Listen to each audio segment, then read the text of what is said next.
Здравствуйте. Мы приехали к вам из Ленинградской области. Мы работаем в одной художественной школе города Гатчины. Мы, два слова, что мы сами художники, акварелисты, модельеры. Кто-то нас знает, кто-то нет. И однажды по телевидению был репортаж с Академией художеств имени Лепина. Я его смотрела, и там очень молодой преподаватель, ему задали вопрос: как вы преподаете? И он отвечает, подумал и дальше говорит: как? Объяснял.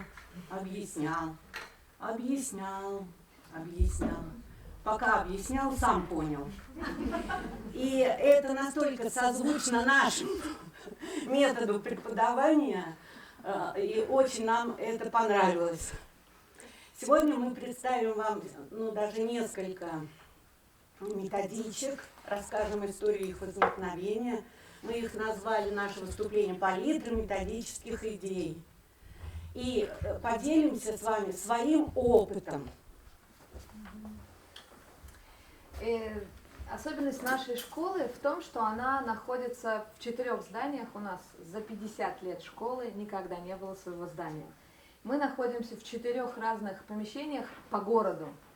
И мы много делаем пособий, много того материала, но когда мы приходим на урок, мы не можем вспомнить, в какой школе оставили нужное пособие. А найти его во время урока – это просто нереально. И даже на открытые уроки, когда собрались гости, мы начинаем урок, телевидение, пресса, и мы начали уже, и вдруг, где, оказывается, в другом здании, в другой школе, и это, конечно, очень неудобно. Тогда мы придумали для нашего удобства собрать весь наш накопленный материал, детские рисунки, пособия, материалы с мастер-классов, которые мы проводим, в одну методичку и по предметам их разложить. Сначала мы это делали для себя. Потом мы начали их так использовать, делиться каким-то опытом, и нас заметил методический отдел Дома народного творчества при Комитете культуры Санкт-Петербурга. И говорят: поучаствуйте в нашем конкурсе методических разработок, как раз помощь для преподавателям Ленинградской области. Мы отправили 2 наши методички. Этот конкурс проходил в разные года. Мы победили. И как итог, Комитет по культуре опубликовал вот такие методички. Это их производство. Можно потом, наверное, посмотреть. Я перевернула, так? Да, и очень было приятно, когда на одной... Да, на одной из... Это такое внимание именно к нам, как к авторам. Они наш логотипчик на обороте напечатали. Одновременно с этими методичками мы создали группу в соцсетях «Фере Ардети», и где публикуем наши задания, упражнения, фотографии с уроков, мастер-классы, слова новые, которые проходим, терминологию для запоминания нашими учениками пройденного материала. Группа была создана для нас, для учеников и для их родителей. Удобство такого формата мы оценили именно в пандемию, когда очные уроки не проводились, и мы должны были как-то эти уроки вести. Мы дома записывали видеоуроки, загружали их в нашу группу, и ученики по хэштегу «Рисуем на удаленке» проходили к заданию, изучали, выполняли. И самое интересное, они отчитывались тоже в том же формате. То есть это был видеоурок, как он рисует, что это он сам сделал без помощи. Эти уроки, которые детские записи, мы тоже выставляли вот в то время. Хэштег «Рисуем на удаленке». Я скажу еще, что мы, когда делали презентацию, мы советуемся всегда с нашими старшими учениками, они такие более продвинутые. И вот сейчас... Они бы меня отругали, сказали: Дарья Владимировна, тут же должен быть QR-код, подписывали, чтобы... Да, вот, мы активно подключаем и учеников, и родителей. Ученики создали в ТикТоке группу, и тоже все там записывают, и мы, еще урок идет, а уже мы мелькаем в соцсетях. Но они нам очень помогают, но и им интересно в этом участвовать, и нам тоже очень интересно. одна ученица у нас пошла она, вернее, выбирает на журналистику идти или по художке, но уже участвует в всяких журналистских конкурсах, в том числе в Москве. И всячески, значит, мы выставляем эти репортажи ее, ну, много интересного. Сейчас в нашей группе уже 21 000 подписчиков, чему мы, конечно, очень рады. Самое приятное, что на этой конференции мы тоже встретились с нашими подписчиками. Спасибо, что вы к нам подходите, спасибо, что вы нас знаете и что мы вам пригождаемся. Да. Это очень приятно. И недавно мы попали в топ лучшее, вот интересное в Гатчине, и по ссылочке, ну мы тут их не привели, по ссылочке приходят и на нашу группу, и там же на ДХШ Гатчина, где мы, собственно, работаем. Вот. Ну, по многочисленным просьбам наших подписчиков мы весь материал, конечно, дублируем в нашей группе. Мы проводим мастер-классы, курсы повышения квалификации для преподавателей Ленинградской области. За нас просто очень крепко взялся методический отдел, и он с нами сотрудничает, говорит нам тему, если мы ее поддержим, то он нам оформляет вот эти курсы, он людей набирает. Но людей, так как у нас школа маленькая, очень маленькое помещение, мы не можем взять более 15 человек, но на самом деле их 25.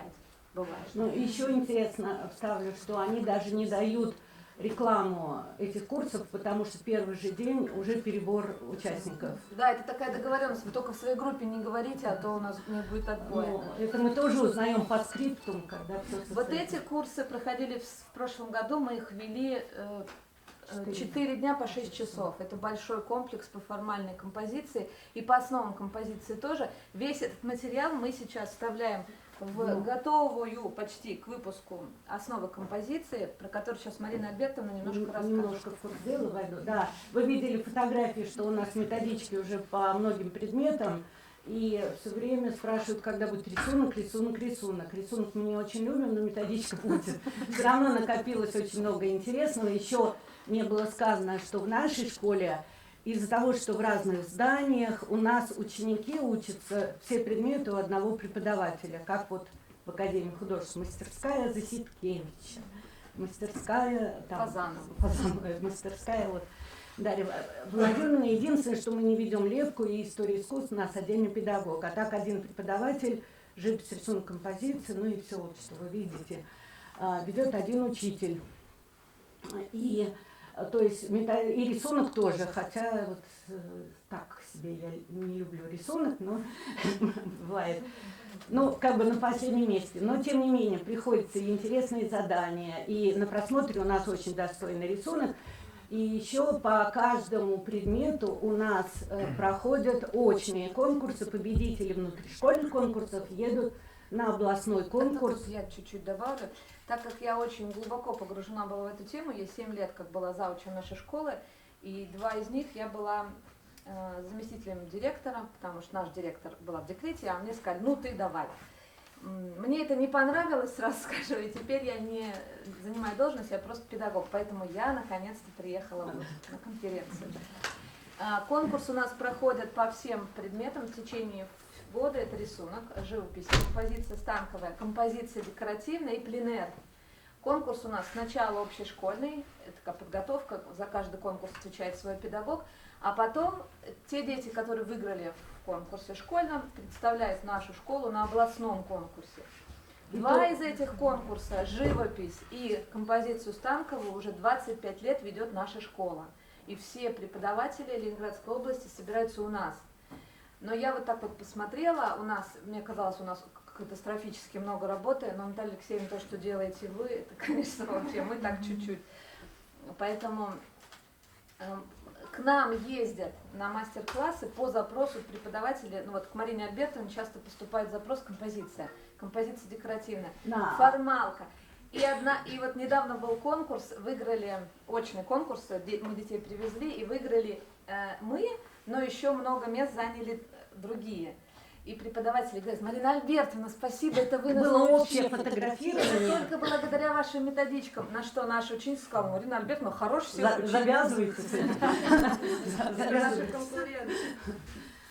Вот. И выборочно мы представим немножечко наиболее, может быть, интересные работы из методички основ композиции. Это пособие, которое вошло в методичку. Здесь было любопытно, что мы использовали гранат, как выявить главное в композиции, а потом увидели, ну там за счет фактуры, за счет цвета, за счет размера и так далее, а потом пошли в Академию художественный день открытых дверей, и у них была такая постановка, которую мы тоже сфотографировали. На просмотр в Академию мы ездим с учениками, и иногда они делают нам эти фотографии. Помогают. Да, ученики, да. И, значит, здесь выявление главного, то есть подбор материалов, фотоматериалов, живописных работ, вот это опять просмотр Академии художеств, книжная графика, дипломная работа. А вот эта фотография, может, мелковато. Это у нас школьники ходят из одного здания, не в художке, в общем, из одного здания в другое здание на урок физкультуры. И это тоже нам сфоткали, потому что, смотрите, вот пятно это, пошло. может быть, Семену будет интересно. Фотография очень такая удачная получилась. Все в сереньком и один в желтеньком. Да. И это уже упражнение наших учеников, самоклеющаяся бумага, шрифтовая композиция, тоже главное, потому что из-за размера. Выявление главного за счет размера. Так. Вот эти упражнения как раз рисуем на удаленке, было задание цветовой акцент. Дома они ставили из своих домашних предметов натюрморт. Они его отрисовывали, желательно, чтобы это видео еще было заснято, и потом отправляли нам. Работы, выполненные на хорошую оценку, и вот есть работа, выполненная, но с ошибками. Здесь у нас 2 цветовых пятна, они по объему одинаковые, при этом чайник за счет своей формы и тона кажется наоборот главным. Хотя задача была за счет цветового акцента. Это мы все с ребятами разбираем, а они потом еще... Так, и вот здесь, значит, у Николая Крымова есть, много чего есть, но одна цитата я своими словами расскажу. Он говорил, что если вы видите, что под кроватью лежит предмет, похожий, напоминающий как будто бы сапоги, то художник-натуралист нарисует, что это сапоги со всеми деталями. А рисовать надо предмет, который как будто бы вроде бы сапоги. Мы ставили натюрморт, который располагается на подоконнике. Семену, наверное, будет интересно, потому что мы использовали оранжевую занавеску. Ой, кстати, вот сейчас я вижу. Просто время прошло, и я забыла, что там. Сейчас вижу корзинка, книги и все такое. Все это закрывалось шторой. Кроме того, мы видим, да, дом, там, деревья. Задание, и дети это видели, видят, что корзинка, книги. Но задача стояла нарисовать как будто бы, вроде бы, как бы сапоги. Как бы корзинка, как бы шкатулка, как бы книга. А это уже работы, выполнены были у всего класса, но очень долго. Такие очень интересные работы. Это глядя туда, они что-то увидели другое. Ну, была задача именно с натуры, но не видеть пятна или что-то. Напоминать. И цветовую гамму мы примерно сохранили, графическая работа. Ну, получились очень интересно. Да. Так, это тоже, только другая постановка. Предметы, которые мы драпировали вуалью такой прозрачной, белой, что все такое, как будто бы, вроде бы, это гипсовая, значит, фигура. Тут вот как будто бы что-то, ну, на самом деле там тыква. Но рисовать нельзя было ни тыкву, ни гипсовую фигуру, да. Единственное, тут вот с тюльпанами, потому что они не спрятаны, и как бы вот, ну, тоже очень интересно получилось. Вот такие работы получились. Ну, там было с чего повыбирать, много эскизов, очень удачных, много было работы. В эту методичку «Основа композиции» там очень много интересного материала, в том числе вошли материал, результат уже работ, вот, не учеников, а педагогов, которые выполняли на этом курсе. Кроме того, у нас в школе проходил как раз в то время конкурс, когда мы принимали гостей, вот как вы сейчас. И этими работами с курсов педагогов было оформлено помещение, интерьер. Они говорили, нас и ученики увидят. Ой, мы тут, значит, Марина Альбертовна, только отметки не ставьте или фамилии не пишите. Но здесь вам непонятно, что изображено, но в методичке все подробно сказано. Да. Мы сейчас немного познакомим вас с нашей методичкой, которая называется «Акварель». Школа у нас акварельная. Мы гуашью работаем только декоративка, да, ну и композиция, а так у нас акварель. Вот такое упражнение для разного возраста. Тут есть малыши, старшие. Мы сейчас не на малышей у нас нет, у нас 10 лет школа, потому что мы их называем малышами, 11, но, конечно, да. это... Даже 11-10-летки есть, но их очень мало. Например, мы проходим... конечно, мы проходим терминологию, там вот валерные градации, задание серая постановка на сером.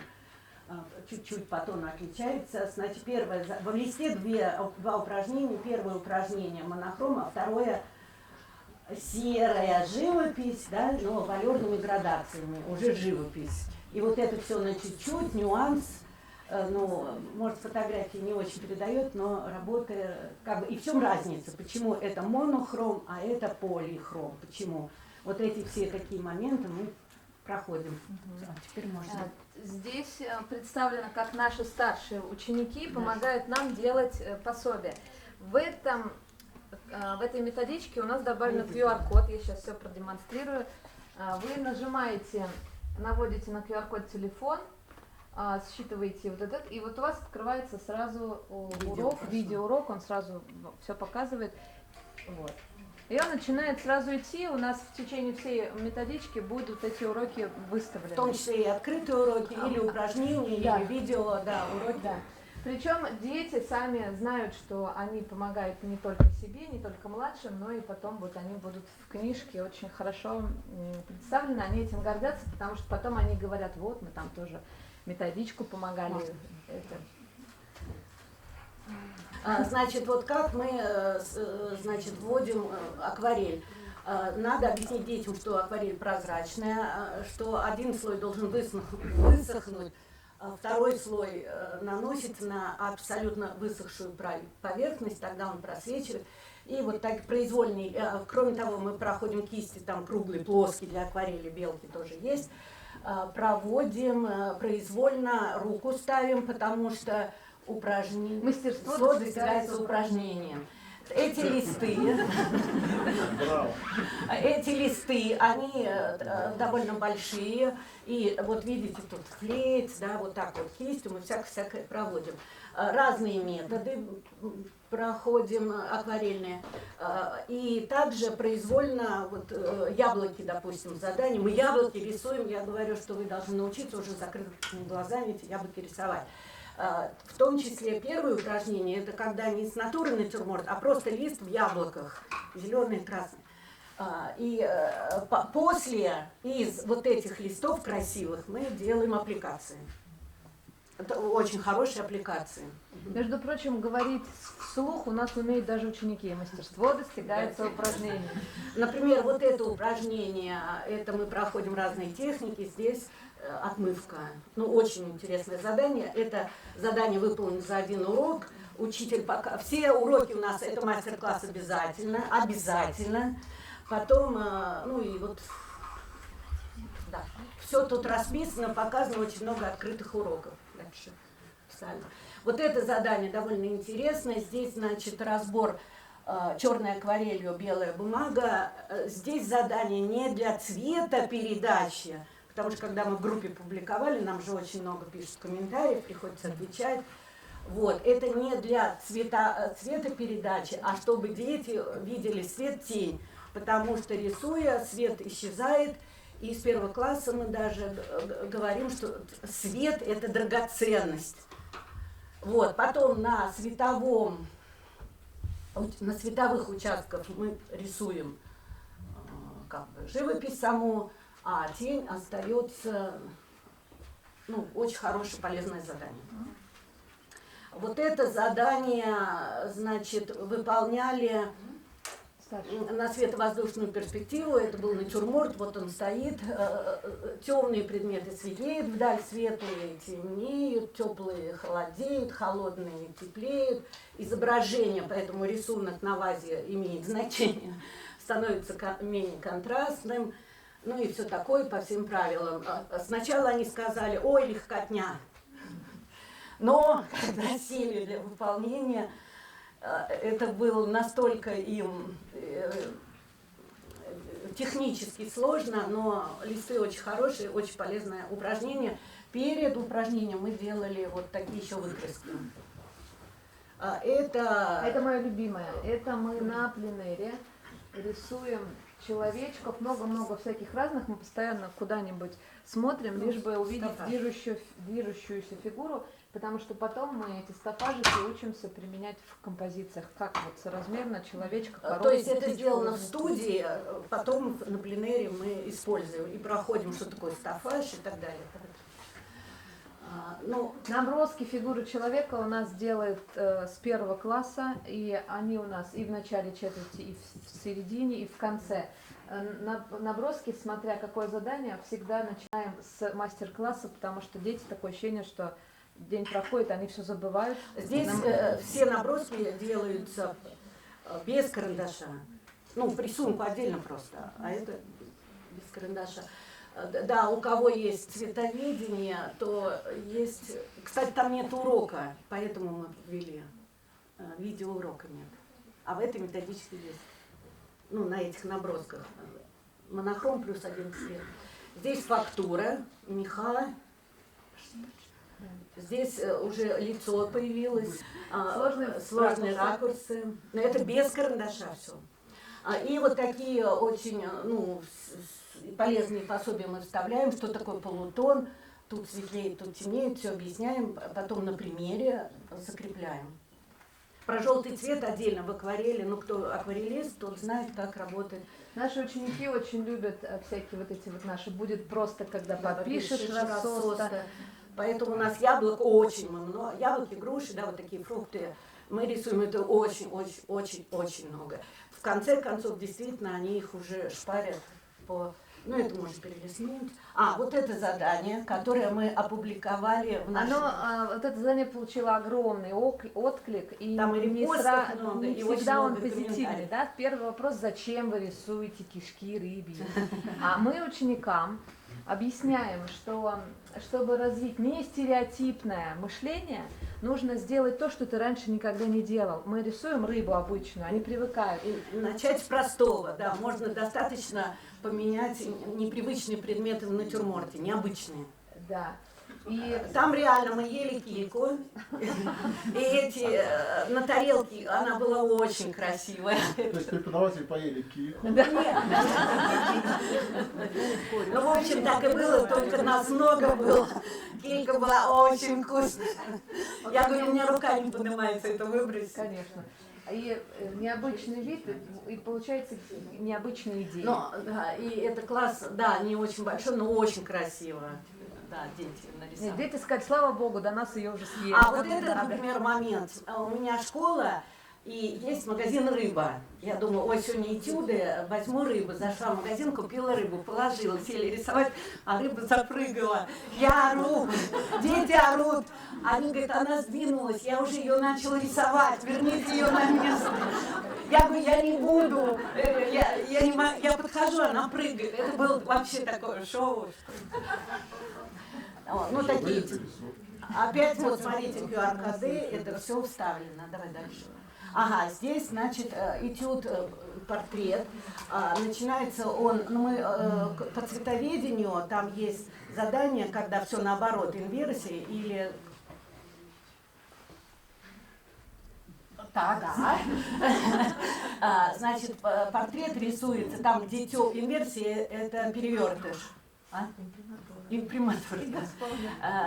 Инверсия переводится как перевернутая. Значит, если теплое охристое лицо, то мы его рисуем синим кобальтом, чистым прям синим кобальт.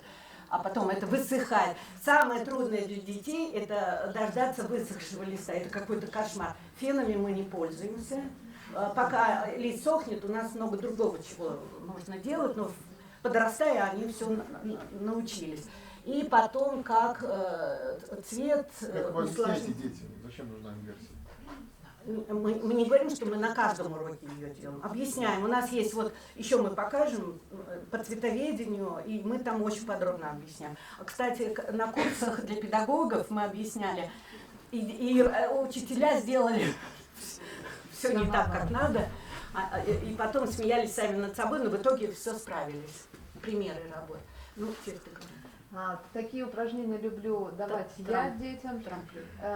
Задание они получают вечером: принести завтра на урок любую еду, какую ты хочешь съесть.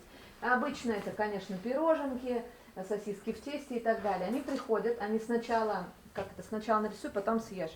Они рисуют. Задание ты не сказала, какое? Задание трамплей, это специальное задание, обман зрением, мы такие все модные слова проходим. А те дети, которые не выполнили домашку, они получают от преподавателя вяленый огурчик. Сплесневел. И они но он, наверное, уже не со вчерашнего. Но нарисуя один раз это, они в следующий раз выполняют, приносят домашку с запасом еще, пока едят, рисуют. Но так не могут насекомые прибежать. После того, как все готово, они это с удовольствием с чаем съедают. Этюды у нас в течение четверти, мы делаем их очень-очень много. Яблоки, груши, рыбы, вот цветы. Это тоже пропустим. Это тоже пропустим. Не, мы потом. Мы на самых интересных. Мы не успеем. У нас есть еще методички, можно посмотреть будет. Здесь натюрморт и монохром, и полихром, и по сырому поиск. Дальше. Здесь поиск фактуры, передача оперения птицы, тоже по-сырому, с какими-то только... Да, за счет, вот можно оперение передать за счет вот мокрого листа. Натюрморт из предметов быта, с натуры. Вот у нас в школе такое все есть. Ну, это обычно. А здесь у нас передача, значит, усложнение идет металл. Здесь мы показываем, как вот серый цвет получить, тепло-серый, холодный серый. Плюс мастер-класс у нас всегда, то есть всегда мы все показываем. А здесь золото и еще добавилось усложнение стекло. Прозрачное. Да. Здесь нюанс, ну, белое на белом. Акварель. Давай ты. Это очень понравилось задание нашим старшим ученикам, потому что оно выполнялось индивидуально. Надо было передать сложность освещения. Для этого мы в чулане, у нас есть вот тот фон, да. кладовочка, натюрморт ставили натюрморт, зажигали свечу. Это все было безопасно. И туда... Но директор не знал. Еще было смешное. Все подготовили, объяснили. А вот перед натюрморт фондом небольшое помещение, поэтому там вмещались не больше 3 человек. Поэтому они партиями рисовали. Но и мы поставили натюрморт, свечку, объяснили, какая задача про освещение, что такое ореол, что такое, много показали разных художников. И они сели, все, вода, все уже стоит. Спичек нет. И мы, значит, и что делать? Выйти я не могу, потому что целый класс детей. И куда я выйду? Магазин далеко. Ну, я вышла, говорю, там постреляла. У кого есть спички? Слушайте, это было, оказывается. Потом решили, что на следующий урок надо принести. Опять начинается урок, спичек нет. И так несколько дней, пока какой-то ребенок целую коробку спичек. А так в течение четверти по одному, по два ходили в эту кладовочку, рисовали натюрморт, а общий класс рисовал. И получилось, что этот натюрморт был очень долгий, потому что по 2 ученика. Он был долгий настолько, что в конце кто-то чеснок съел. Это увидели на просмотре, говорят, а почему здесь есть чеснок, а здесь нет? Про свечу не спросил директор на просмотре? Ну, мы сказали, что мы это контролируем. У нас там все стояло, если что, вода. Здесь натюрморт с усложнением плетения. Дети обычно ну и тут видно, кто постарше, помладше. Дальше. А здесь поиск композиции в живописи, акварели, по-моему, без карандаша опять идет.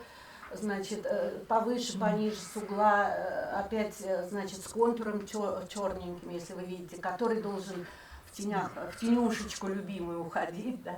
Ну, вот разные варианты. Это эскизы, перед. А здесь пошли эффекты приема в акварели, как старые мастера, ну и вообще все про разные. Можно еще чуть-чуть? Вот здесь вот тут Брюлов, может кто-то узнал, вот здесь английский художник. Старые мастера 19 века. Сейчас вот хочу похвастаться, что мы приехали с Москвы, там магия акварели. Ой, какие там, выставка шикарная, если кто-то поедет, ну просто очень шикарная. В Третьяковке. Да, одновременно это Передвижники. Попков и магия акварели. Да. И там Брюлов такой, Коровин, Серов, Врубель, Кандинский, Поленова, ну, в общем, все от Бенуа, ну, в общем, очень шикарная выставка. Вот, и мы показываем, вот эта акварель, называется она штриховка. И вот здесь вот показано, так, ну, и мастер-класс, да, есть. Вот здесь сухая кисть, в акварели такая техника тоже есть. Вот здесь с пищевой пленкой. Отпечатывание. Ну, вот Тут это... использование соли, здесь по сырому, здесь метанированные бумаги по сырому. Как это называется? Имприматура. Дальше. Это самостоятельно. Это вот уже постарше Полина, которая очень прочувствовала эффекты, и она вот очень любит акварель. Она знает, как ими управлять и достигать. Когда есть выбор, например, композицию на выбор, чем вы выполняете, она всегда берет акварель. Всегда. Да, всегда. Ну, школа у нас, в общем, акварель. Поехали. Но так же лучше. Да, а вот как раз инверсия. Ну, вот такие задания, значит, ну, мы, конечно, объясняем, для чего это и почему, потому что детям надо и показать, и мастер-класс, и все равно, что когда потом в тени... Да? Объясните, Марина. Хорошо. Например, если... Короче говоря, зеленый мы сначала писали красным, а потом вот это красное просвечивает и получается в тенях. Да. Это не Андреевская, это 19 век. Ой, можно скажу одну? Сказали про Сергея Андреякова. Значит, мы часто бываем в Москве по разным там, в том числе и учиться ездим. И вот однажды мы приехали на 10 дней в Москву, мы выиграли от Ленинградской области, и нас привезли, мы жили в Ленинских горках, где Ленин жил, там есть, ну, специально. Вот как у вас тут, вот мы в таком лагере, заповедная зона, там машины, мотоциклы не ездят, только если самолет. Шикарно. Но нас каждый день с утра возили в Москву, то в Суриковское, то 905 года, да, там разных. И нас обучали, детей отдельно, педагогов отдельно, просмотр был у детей, просмотр был у взрослых. Мы, значит, первое, куда повезли, к Андреевке. Академия Андреевки. Да. Мы в школе, в академии, все шикарно. Потом педагоги Андреевки приезжали в Ленинские горки. Натюрморт на пленэре, портрет на пленэре, очень много интересного. Вот, а потом на следующий день после Андреевки мы приезжаем в художественную школу номер 1. Может, кто-то был, она носит имя Серова, школа вообще очень замечательная. Она в старинном здании, если кто-то был, да? Я там училась. Ой, вообще. И вот директор нас встречает на пороге, нашу группу, а это был всероссийский, там из Иркутска, из Камчатки были. И вот наша группа, мы заходим, а директор встречает, вот мы еще ничего не видели, мы только снаружи видели, заходим, вот как вас сейчас, мы вот все зашли, а директор говорит: здравствуйте, где вы были? И все хором: у Андреяки. А он говорит: должен вам заметить, что не Андреяка придумал акварель. Так, здесь разные, ну, задания, тоже разные задания. Вот такая акварель. И вот композиции. Композиции с эскизами, выполненные акварелью. Это была тема Пушкина, поэтому все про Пушкина. Вот, дальше, Даша, щелкни. Вот здесь, помните Полина, которая рисовала натюрморты с эффектами? Вот это все ее работы. Вот. Она очень любит эффекты акварельные, очень любит акварель. А здесь, помните наш натюрморт с освещением? Вот для чего мы его делаем, чтобы потом использовать в Академии художеств. Вам не видно, да? Это все акварели, ну, разные задания тут были. Это задание, которое очень полюбилось ученикам, это младшие, вот здесь представлены, ну такие, средние младшие. У них было задание купить 13-14 лет. акварельный маркер, который плачет от воды, он такой Мы его растекающийся. называем плачущие. И они пришли на урок с этими маркерами, с акварелью, и им было задание по школе пройтись, взять хаотично предметы, случайные, которые им понравятся. Они с этими предметами вышли в класс, поставили натюрморт. И задание из этого вот натюрморта сделать космическую композицию, где, в принципе, вот эти вот предметы угадываются. С использованием этой ручки. Нет, это было условие, обязательно, чтобы эти предметы угадывались. Но еще обыграть вот как космос. И когда была заливка акварелью, где-то ручка растекалась, а где-то достигался такой эффект. Это уже как автор, да. Она может даже до белой бумаги стереться, эта ручка. Ну, такая очень эффектная получается. Да, и очень, она бывает разных цветов, но нам очень нравится именно вот этот цвет, терракота такой. Есть коричневый. Ну, вот сейчас это самое... У нас поступила девочка Хейс, Анна Элизабет Хейс. Она сначала так плохо говорила по-русски, но очень хотела... Хлоя, Анна Элизабет Хейс. Ну там у нее длинное имя. У нее длинная по паспорту. Школа у нас стала такая, с международной частью. У нее папа. И она выиграла, она очень такая продуктивная, и она попала у нас в конкурс областной, где тема была русские традиции. Русские традиции. И она нарисовала барабаню. И когда жюри записывали вот эти все ее Анна Элизабет, Хлоя Хейс, они говорят, нормально, с русской баней. Сейчас она учится в Эгансона, она поступила, очень хорошо сдала экзамен, у нее персональная выставка в стенах. Здесь представлены работы, которые сделаны на очном этапе конкурса. Это формат А3, за 2,5 часа. Тему они получают на без конкурсе. Учителя, без... Вот здесь сработали эффекты, акварели, еще и освещение. Ну и пленэр. Вот эта работа сделана не свежая. На конкурсе пленэр. Да. Если, может, кто-то там с нами был, вот это, вот прям там, это не свежее. Вот он натюрморт на световоздушную перспективу с вазочкой с узором, и вот оно все через... Значит, упражнение, вот это всего класса, да, делается там, объясняем опять, темное, вдаль, ты-тын, теплее, холоднее и так далее. А потом, это на одном листе у нас как бы поля, да, и мы здесь вот тренируемся, а потом вот близко-далеко, вот такие эффекты. Это и то, и это вот уже без учителя, вот это с учителем, с упражнением, а там уже без учителя. Можно еще назад? Вот это сделано на конкурсе общешкольном по пленэру, а вот это вне свежем. Ну вот это упражнения и мастер-классы от педагога. Вот здесь натюрморт на пленэре с эффектом боке, можно так сказать. И близко... Ой, у нас еще был недавно конкурс. У нас был недавно конкурс это архитектурный. Архитектурный пленэр от педагогов художников. Всероссийский, да. Конкурс или просто пленэр. Всероссийский пленэр от художников. Да, спасибо. Они приехали, и мы с Дарьей один день мы вели мастер-классы для этих, и архитектурный, это был Юсуповский дворец. Вот, и, группа, мы сначала думали, господи, это же надо сориентироваться, мы же их не видели ни разу. Ну и какой подготовки мы не знаем, акварелью они не акварелью, мы не знаем. Ну, в общем, когда мы встретились, у нее одна, у меня другая, потом мы меняемся, потом просмотр и все такое.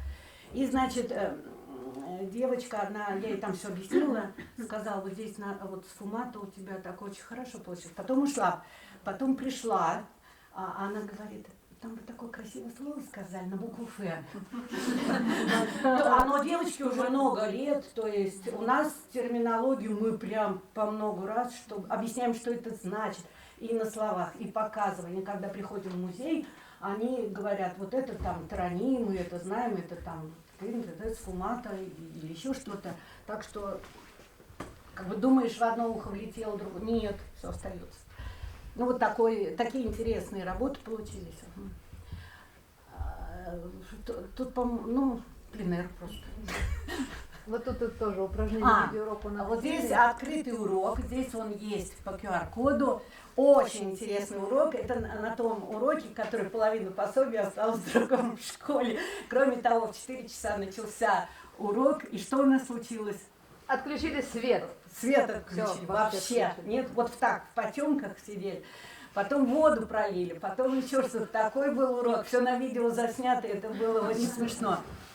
Мы выставляли работу, уже люди опробовали.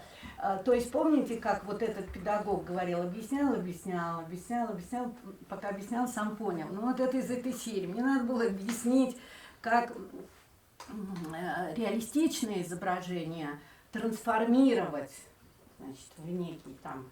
Тут очень, кстати, много на вашем конкурсе звучало, что академическое, потом дизайн всякий, да? Вот это как раз переход, момент, как от реализма мы уходим в совершенно другое пространство. Например, у нас девочка Вика Григорьева, которая поступила в Иогансона, очень успешно отучилась, очень хорошо. И вот она заканчивает Иогансона и нам говорит: я хочу на костюм, на дизайн костюма. В Штиглице. А готовится в Академии Иогансона, это же... Я говорю, здрасте. И она говорит, значит, в этот год после школы она не поступила, как раз из-за композиции. Она целый год ходила к нам, именно на композицию костюма. И через год она поступила с 3-м результатом. Да. Но мы над ней так хохотали, мы говорим, вот фигура, ну, наброски, да, и ее надо стилизовать. Боже мой, она шаг-влево, она никак не понимала, как из руки, там, голова, вот это очень, мы над ней хохотали, просто очень. Она где-то у нас в методичке тоже есть. Вот, и поэтому можно еще назад. И это упражнение, у нас секретов нет, я говорю, что мы все выкладываем, у нас даже открытые уроки выкладываем, поэтому я вам тут скажу. Значит, детские работы, их личный пленэр, мы с нее снимаем ксерокопию. Эту ксерокопию, ну я там много чего рассказываю, показываю и все такое, вместе мы это делаем. Это ксерокопия, лист рвется. На глазах. Они сами сами рвут. это делают. Это сами они рвут. И при помощи клея-карандаша приклеивают на более большом формате, А3, наверное. На 3. Это было А4, да, с ксерокс. А приклеивают на А3 с пустотами, да, вот с этими. Потом черным маркером они пустоты заполняют, могут соединить, могут насквозь и так далее. И получается новая деформация. Проходим, что такое деформация и вообще все такое. И потом делаем с этой работы, но мы делали и ее акварельную работу, но потом с этой работы на чистом листе мы рисуем карандашом, глядя на эту работу, и там опять еще меняется, да, что-то там танцует. И потом еще одна, что цветом нужно не попадать от линии до линии, ну, от контура до контура, а наоборот приветствуется, когда вот это тых-тых-тых. И вот такие, вот это как раз по ксероксу цветом, ну а так вот такие задания. Ну вот такие задания. Тут можно быстро. Здесь просто добавляется акварель плюс акварельный карандаш или пастель. Все, наверное. Все, наверное. Да. Даша, как ты там говоришь? Как учили наши дети, подписывайтесь на наш канал и ставьте лайки.